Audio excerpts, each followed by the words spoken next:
গণভবনে আগুন লাগছে। এই যে সামনে আমরা পার্লামেন্ট থেকে বের হয়ে জিয়া উদ্যানের রাস্তা গণভবনের সামনে দিয়ে যাচ্ছিলাম, সামনে এই যে গণভবনে আগুন লাগছে, দাও দাও করে চলতেছে। এই যে গণভবন থেকে জিনিসপত্র নিয়ে যাচ্ছে মানুষজন এখন। এই যে মানুষজন কি পরিমাণ মাল সামানা বের করছে। এই যে গণভবনের আগুন, মাল সামানা পরে দেখি গণভবনে দাও দাও করে আগুন চলতেছে। বাইরে আমরা ভিতরেও নয়, বাইরে তাও দেখা যাচ্ছে আগুন।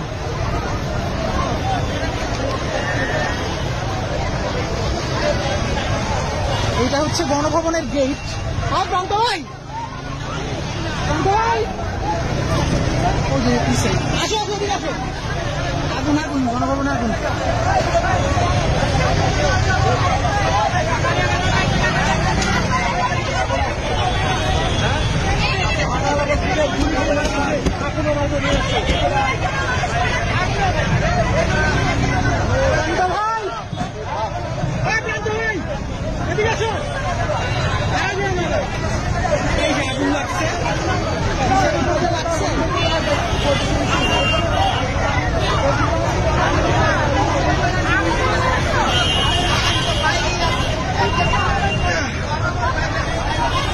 এইখানে তো ঘর বাড়ি দেখা